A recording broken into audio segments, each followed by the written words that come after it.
Hi everyone. Today I'll be answering the question, what cadence should I use for cycling?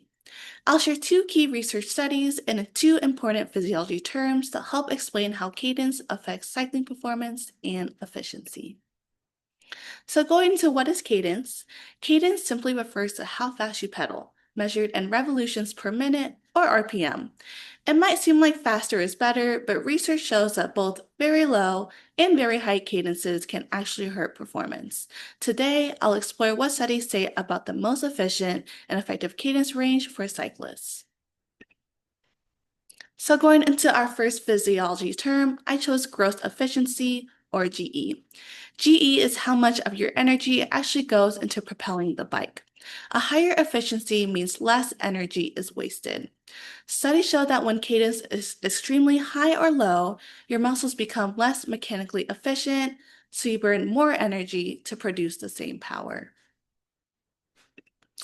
The second term I chose is oxygen uptake, or known as VO2. VO2 measures how much oxygen your body uses to produce energy. When cadence increases, VO2 also rises, meaning your body works harder aerobically. That's why cyclists can feel more out of breath or less efficient at very high cadences, even if the workload is the same. Going into our first article, this was published in the European Journal of Applied Physiology and done by Foss and Halen in 2005. They tested elite cyclists at several fixed cadences. They found that performance and efficiency peaked around 80 RPM, while both slower and faster cadences reduced power output and increased energy costs. Interestingly, even though most cyclists naturally prefer around a 90 RPM, their most efficient cadence was slightly lower. Going into our second study that was done by Graham and colleagues in 2018, they looked at recreational female cyclists. They found that a lower cadence of 60 RPM actually led to a better time trial performance and higher efficiency compared to 100 RPM.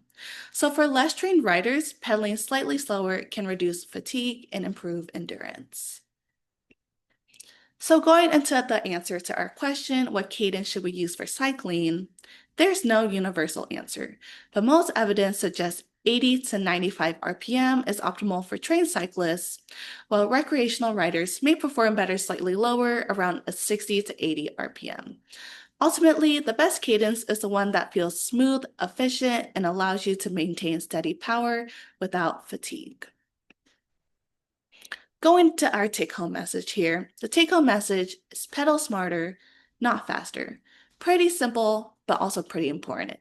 The best cadence balances comfort, efficiency, and performance. Listen to your body and train within a range that keeps your breathing controlled and your legs sustainable over time. Thank you for listening, and I hope you learned something that can help you along with your cycling journey.